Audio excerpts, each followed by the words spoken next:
because most people have a strategy. Like, what is most people's strategy when it comes to property? It's buy and, finish the sentence for me, buy and, no, not hold, it's buy and hope, right? They buy a property and then they hope like hell the sucker goes up. And that's the strategy they go into the marketplace. Now, I don't know about you, but that doesn't very much sound like investing. What it truly sounds like is gambling in the marketplace. And you are not going to go and create wealth and success and financial freedom by being a gambler. Now, whenever I talk to any of my students, there's a different level, there's a different way to play the game of property, right? Of property investing. And I use the property wealth pyramid to be able to explain this. Now, there are different levels on how you play the game of property. There is no right or wrong level. It is just different. But each level that you go up, that you play a different type of game in the property world, you're going to put yourself in the way of creating the opportunity to be able to create a very different level of financial result in the marketplace.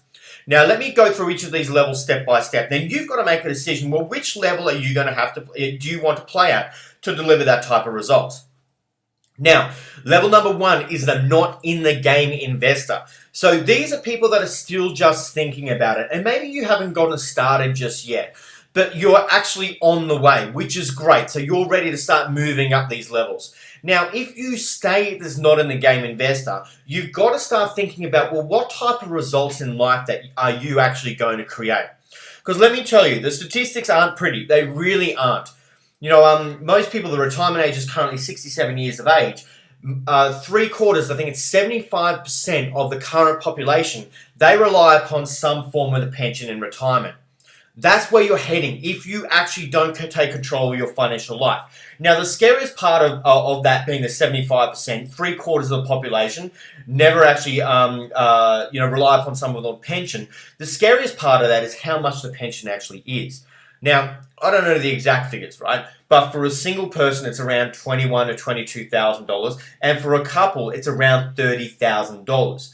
Now, I don't know about you, but in the so-called retirement and the glory years of life, you know, you'd think you might want a little bit more of income to be able to actually live the good life at that point in time. Because to me, that's not living, that's just barely surviving. So the non-game investor, relying upon the pension, working until you're 67 because you have to, not because you want to.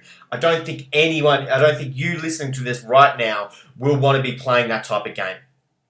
The next level on the property wealth pyramid is with the mum and dad investor. So these will tend to be your typical mum and dad investors. They're still working and all that type of stuff, and they want to go and buy maybe 1 or 2 standard investment properties and do a buy and hold strategy and just hope that one day they're going to be able to pay them off. Now, that's great, right? It's great. Better than the non-in-the-game investor. But normally when the mum and dad, they go out and try and buy these properties, really they buy with emotion. They don't buy with strategy or based on due diligence. And they tend to walk into a property and say things like, oh yeah, I could live here. And that's the type of decision-making process they use. And they tend to buy just in their own backyard because they can feel it and they can touch it and they can look at it. They can drive past every day to make sure the tenants, they put their bins out. They know Bob the Butcher down the road. Like, it's just because they're comfortable. Totally get it. I totally understand it. But it's not necessarily the best place for you to get your money working hard for you in the marketplace. So guess what? The mum and dad investor have done better than the non-game investor. But typically they're still reliant on, working till the age of 67. Maybe they've got a bit of super to support them in retirement, and they've got a little bit of an asset base that's going to help top up their type of income. So this is where you start thinking about creating maybe a $50,000 to $60,000 a year type of retirement. Now, if you're happy with that, great, happy days. If you want something a little bit more than that, then we've got to actually move up to the next level. The next level is the strategic investor. And this is where you actually start treating your property investment as a business. Because let me tell you right now, property investing is a business. And if you don't treat it like that, if you treat it like a hobby like most people do, then guess what? You're just going to get hobby-like results. When you start treating your property investing as a business, this is when you start getting a strategy around what you're doing, right? You begin investing in multiple markets at the best time of the cycle, and you start accessing off-market deals. Because let me tell you right now, the best deals in real estate never get to realestate.com or domain. They never go to the retail space. They are always done off-market. Now, you might be asking, well, Todd, how do we get off-market deals? And the simple answer is that it's not what you know, it's who you know. You access off-market deals through relationships. And as a business, we've been around for many, many years. We've all been in the game for well over a decade now. And we've got relationships left, right, and center. Between us, we've done $1 to $2 billion of real estate transactions with our investors. We've got relationships everywhere, and that's why we can get the best deals for our investors. So the strategic investor, this is where you start setting yourself up to be able to create $100,000 to $200,000 in passive income from your portfolio and be able to create financial freedom, which means that you can start doing what you want to do rather than what you have to do, potentially well before retirement age. Really exciting space to be in. The next level, level 4, is the active investor. This is where you actively start buying and selling properties and getting involved in doing small developments and maybe strata titling and subdivisions, 3-packs, 4-packs. You are actively involved in buying and trading real estate, right? Now, when you start getting involved in this type of level, again, you put yourself in the way of being able to create the opportunity to bigger income streams. $200,000, $300,000, $400,000 a year. Now, that's great, but you're actively involved in this. Now, some people want to go to this level. A lot of people want to stay at the strategic investor level. $100,000, $200,000 in passive income a year, passively, well, semi-passively. I mean, you still got to look after the property managers and all that type of stuff, but pretty passively versus renovating and being and painting walls on a Friday night and doing developments. Some people don't want to do that stuff at the active investor level. So that level 3 and 4 all depends on how involved you really want to be. Level 5, money, forget about it. It's just there, right? So $10 million plus developments is what you start doing. You start playing with the big boys and girls at this point in time. Now, very few people I meet want to go to this level because as you go up the rungs of the ladder, it starts to get riskier when you start investing, right? As you go from 3 to 4 to 5, now, level 1 and 2, I call them very risky levels to be at, for your financial freedom. But when you go to level 3, 4, and 5, the level of risk in the property transactions and in what you need to do start to actually go up. So guess what? Every level of the property wealth pyramid that you want to go up, depending on which level of the game you want to play at, you've got to get a brand new education. Every level you go up, you've got to get a brand new team around you. Every level you go up, you've got to get a different type of strategy to actually play that different level of game. And every level you go up, you've got to have a brand new way of thinking. So right now, you listening to this right now, what level do you want to be playing at? I dare say it's not 1 or 2. Otherwise, you wouldn't have taken the time to be listening to me talking about this right now. It's usually, for most people, it's going to be level 3 or level 4. But the most important thing is that you've got to build your foundation of wealth first and foremost. Now, here's one of the areas where a lot of people stuff up in the market, that they have no full circle strategy.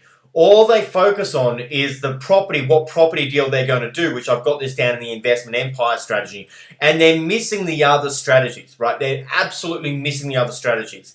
And they're just focusing on one area, and they're missing most of the game, right? They're missing most of the game. Now, and you might as well go gambling instead if you're going to be doing that. Now, whenever I work with any of my students, and when it comes down to strategy, I focus on 7 different areas of your financial life. 7 different areas of your financial life. And that's where you create this full circle strategy system. Now, in the center of these 7 is your ultimate lifestyle design. Because remember I said before, strategy is all about starting with the end in mind. What are the results you want to create? What's the ultimate lifestyle that you want to create? And then we start building the strategies around that. Strategy number 1. Now, I'm not going to go through these in intricate detail. It takes me 3 days in a boot camp to go through these with my students. So I'm not going to do that in intricate detail, but I want to give you a bit of an understanding of the different things that you need to think about when you're going out and building a strategy when it comes to property investing that actually creates financial freedom. The first level is what I call the financial flow. Now, what the financial flow is all about, it's all about your personal money management. There is a guy called Dr. John Demartini, and he's got this great saying which I absolutely love. And how it goes is that why would you be given more money to manage if you can't manage what you've already got? Let me say that again. Why would you be given more money to manage if you can't manage what you've already got? Now, that's just gorgeous. And it's so, so true. Because when you're building wealth, it's not necessarily about how much you make. It's what you do with what you make that makes a difference. And what I found after working with so many thousands of people is that their personal money management is all over the place. They have leaky money buckets where they're leaking money left, right, and center. And they have this kind of mystery of the universe called evaporating money. Have you ever had that in your life before, where money comes into your life and then it just seems to, magically evaporate into thin air and you have no idea where it's gone? Most people I meet have. So the financial flow strategy is all about taking total control of your personal financial life, right? Total control. It's all about having a plan for every single dollar that flows into your life. So as a dollar hits your bank account, where is it going to go? Then where's the next dollar going to go? And where's the next dollar going to go? Because if you don't have a plan for every dollar in your life, it's going to tend to go towards low value, low priority activities, which is where we really have this evaporating money come in. It comes down to plugging the financial leaks in your life and becoming most efficient and as effective as you can possibly be with your personal finances. As I said, in my experience after doing this for so long and working with thousands of people, is that most people have leaky money buckets left, right, and center. The second strategy is what I call a financial fortress strategy. And this is all about protecting yourself. And I'm hypersensitive around this, and let me tell you why. In my early 20s, as I was building my portfolio, I literally almost lost everything, right? Literally almost lost everything because I was not protecting myself, right? Now, I'm hypersensitive around this. So this is all about protecting you. It's about protecting your family. It's about strategically locking away and securing your wealth step by step in your life. On top of that, it's also about, well, what vehicle are you going to be building your property investment business in? Is it going to be in a company? Is it going to be in a trust? Is it going to be in a self-managed super fund? Is it going to be in your personal name?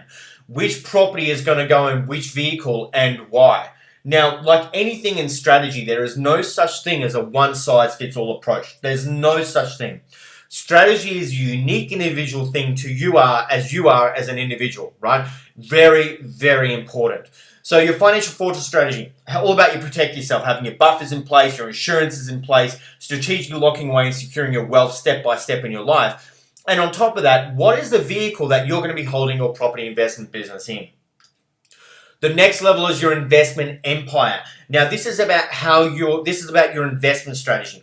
This is about how you get your money out there working hard for you in the marketplace. So ultimately, you can actually stop working hard for your money because that's where wealth is created. By getting your money working harder for you, then you have to work for your money. Now, this is where the rubber hits the road for me. Strategy to do with property is absolutely critical, right? Now, whenever I work with any of my students, I always focus on 3 different types of strategies that you have to have going in your portfolio at any point in time. I'm not going to go into what these are because it'll take a while to explain, but I call these your buy and gold strategy, I call these your paycheck strategy, and I call these your momentum strategy. And depending on where you are in your financial life right now, what you're trying to create, your level of knowledge and your asset base right now is going to depend on what different type of those strategies you're going to be starting at. The next strategy is your leverage strategy, which is all about your lending. It's how you strategically use leverage in the marketplace to go from one deal to the next deal to the next deal after that. It's about how you make sure that the banks continue lending you money year after year after year. It's also about how you strategically de-leverage your portfolio after you've built your leverage. So how do you build the leverage and how do you de-leverage your portfolio and how do you protect yourself along the way? And especially if you have your own home, how do we rapidly pay down the debt? Because paying the debt down in 30 years is a very old school mentality when it comes to actually paying off your own home. And I can show you strategies where you could potentially pay off the average mortgage in Australia within 7 to 10 years, which, needless to say, saves you around $500,000 in interest that you would actually normally pay off the average mortgage in Australia of $471,000.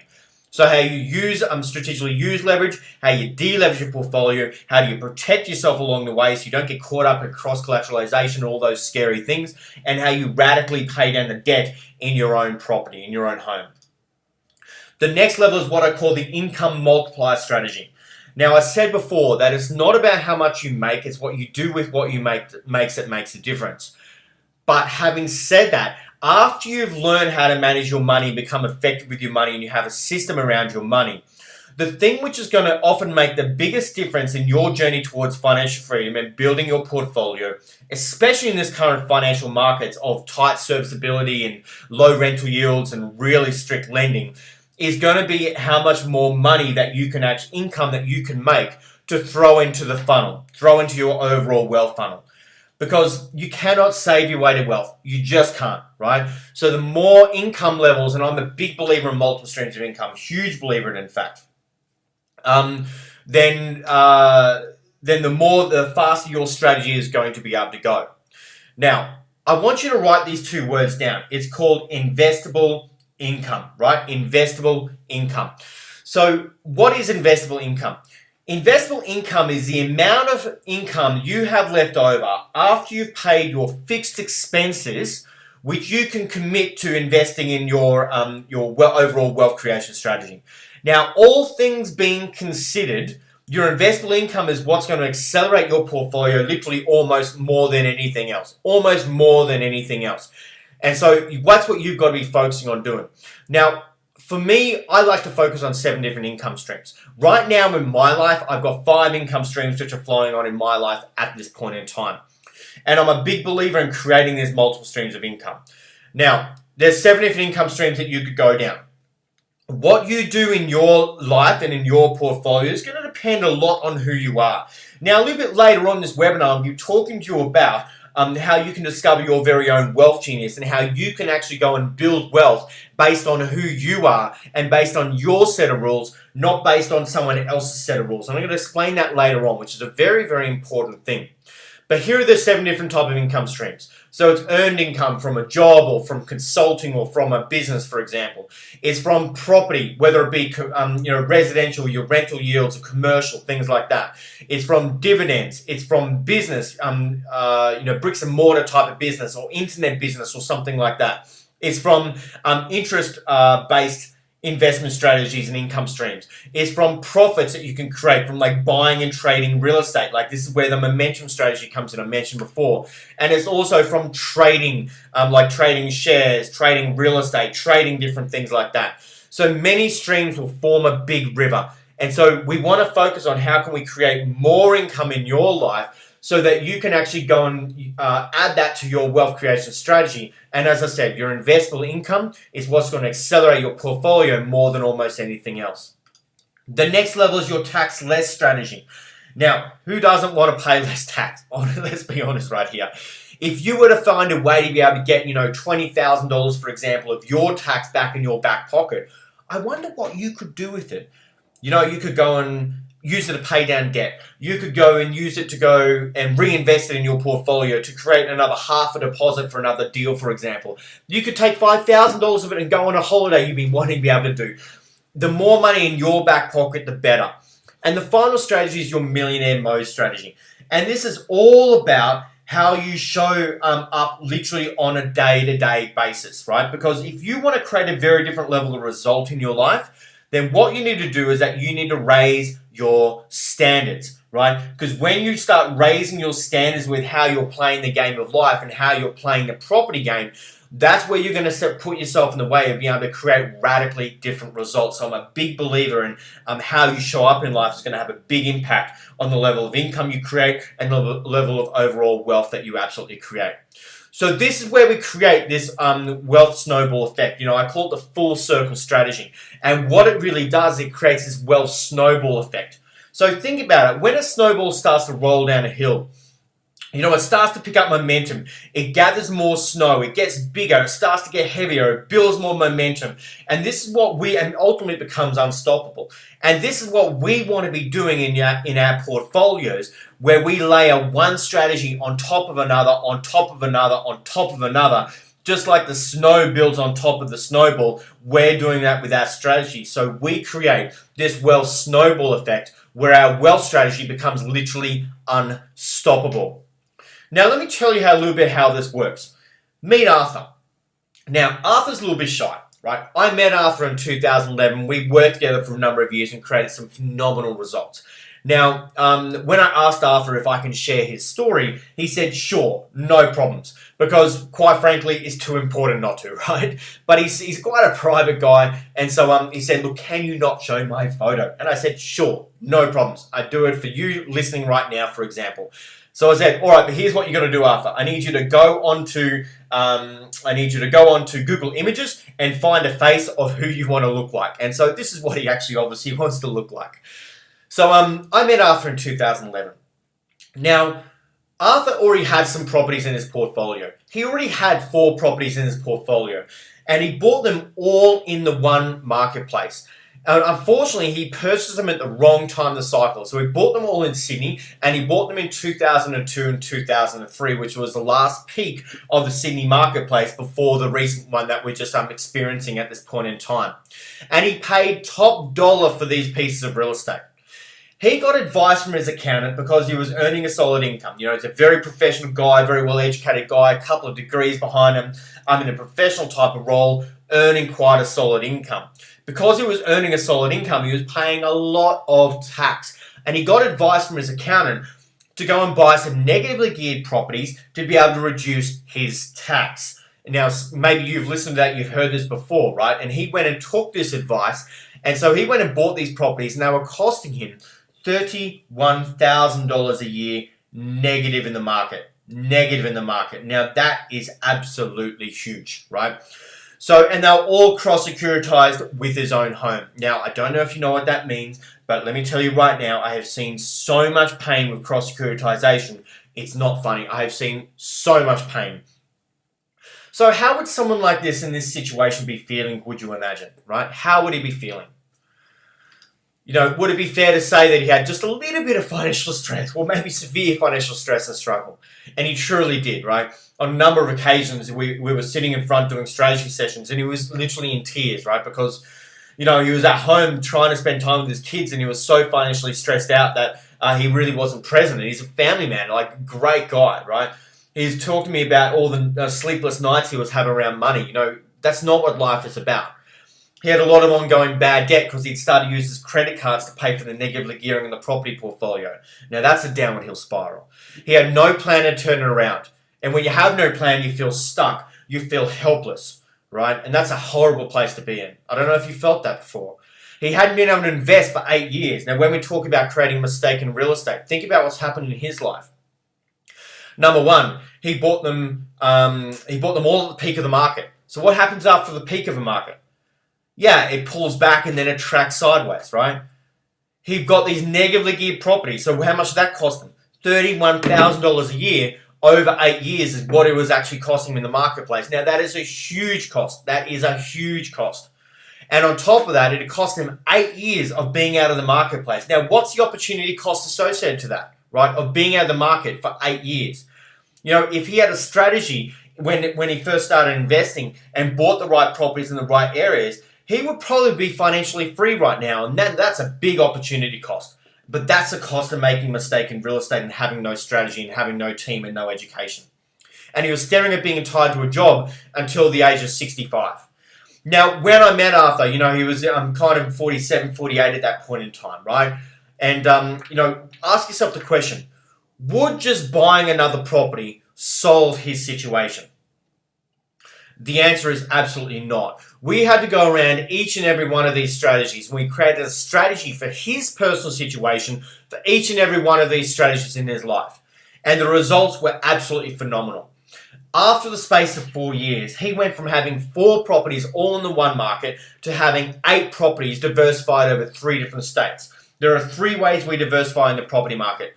Number 1 is through location. Number 2 is through strategy. And number 3 is through types of lending, right? Very important things to note. His portfolio went from negative $31,000 a year to positive $1,300 a year. Now, that is a massive, massive turnaround, right? Very, very importantly, he had no more lazy money and he had an optimized situation and he had a strategy, a system, a plan, and he had hope for the future. Even more so than that, though, he is on track now to be able to retire and financially free by the time he's in his mid 50s. That's what he is on track to be able to do right now. I spoke to him a few months back, and he's actually gone and upgraded the family home because they've got a growing, a young family. And guess what? They can afford to be able to do it, and that's exciting. That's what property investing is all about: increasing the quality of your life.